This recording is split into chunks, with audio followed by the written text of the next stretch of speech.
राजस्थान के भरतपुर जिले के नोह गांव में रहने वाला एक युवक शादी के 7 साल बाद अचानक एक दिन घर से गायब हो जाता है। घर वाले बहुत ढूंढते हैं पर उसका कोई पता नहीं चलता। 6 साल का बेटा और 4 साल की बेटी रोज अपनी माँ से पूछते कि पापा कब आएंगे। उसकी मम्मी उन्हें चुप करा देती थी। युवक के अचानक गायब होने से उसके पिता बदहवास से हो गए थे। दिन भर बेटे की तलाश करते, पुलिस थाने जाते, पुलिस अधिकारियों से मुलाकात करते और शाम को घर लौट आते। रात को उन्हें नींद नहीं आती। वो अक्सर रात में बेचैन होकर घर में घूमते रहते थे।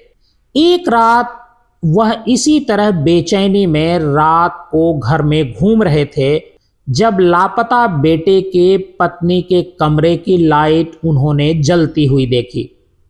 कमरे के पास गए तो उनके पैरों तले जमीन खिसक गई। उन्होंने तुरंत पुलिस को फोन किया और पुलिस से आग्रह किया कि आप जल्दी आ जाइए, मैं जानता हूं मेरे बेटे के लापता होने के पीछे कौन है। भरतपुर के रहने वाले पवन शर्मा की 3 जून 2015 को कानपुर की रीमा के साथ शादी हुई थी।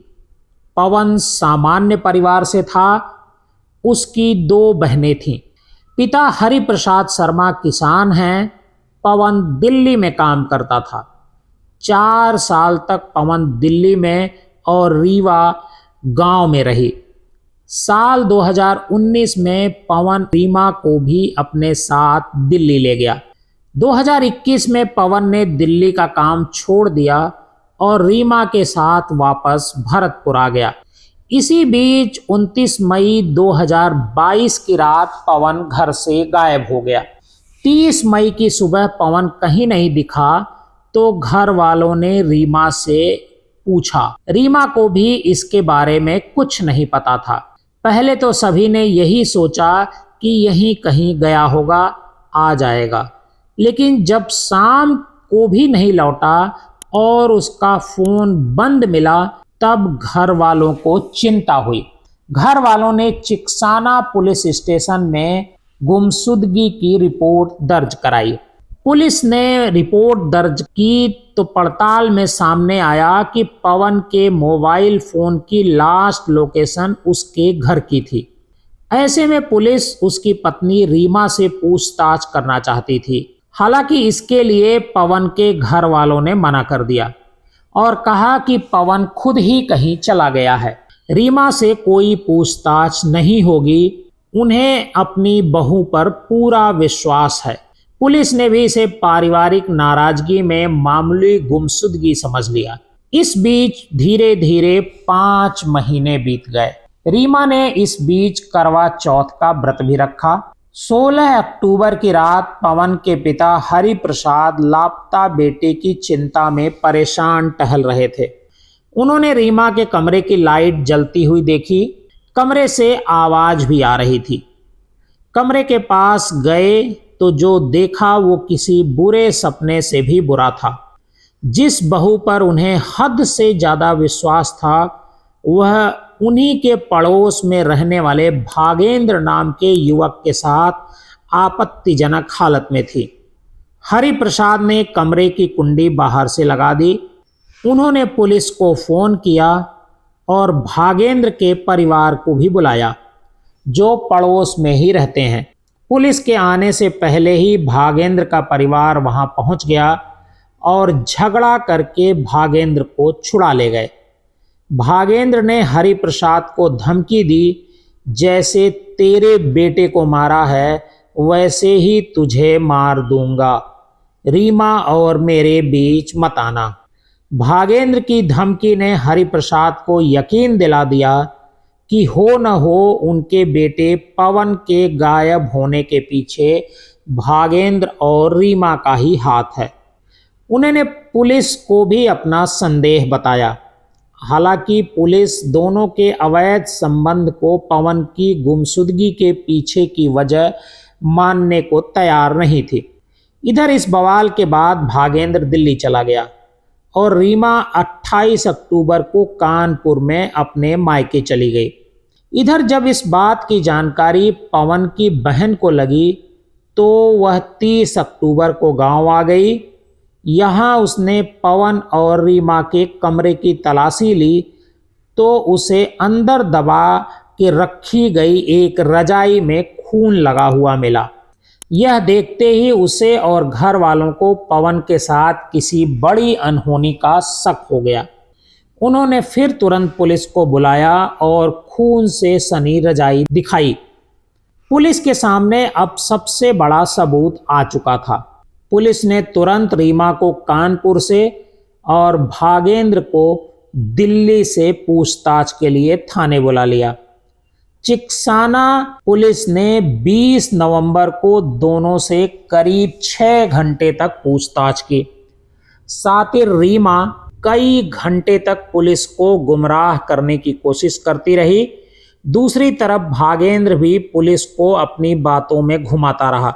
दोपहर में पुलिस ने सख्ती से भागेंद्र से पूछताछ की तो उसने सच बयान कर दिया। उसने बताया कि वह रीमा से प्यार करता है। उसने ये भी बताया कि पवन ने उसे और रीमा को एक साथ देख लिया था तो उसने उसकी हत्या कर दी।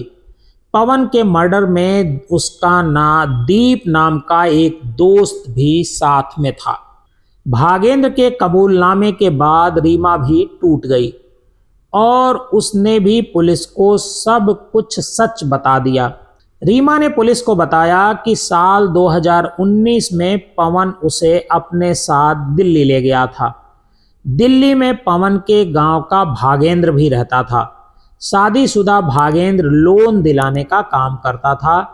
वहीं पर भागेंद्र और रीमा की मुलाकात हुई।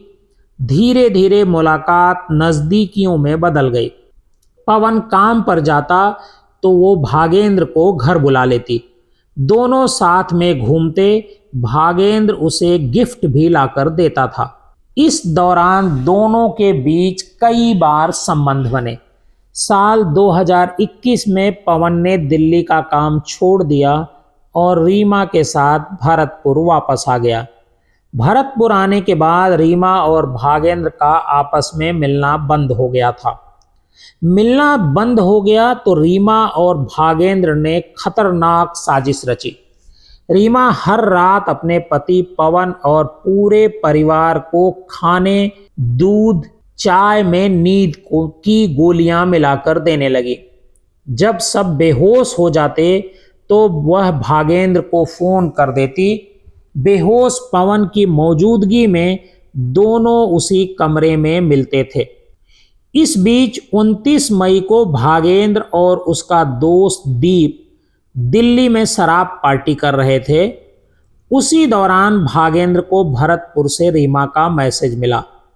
उसने मिलने के लिए बुलाया था। भागेंद्र भी कई दिनों से उससे मिला नहीं था। भागेंद्र ने दीप को साथ चलने के लिए तैयार कर लिया। दोनों 200 किलोमीटर दूर बाइक चलाकर भरतपुर आ गए।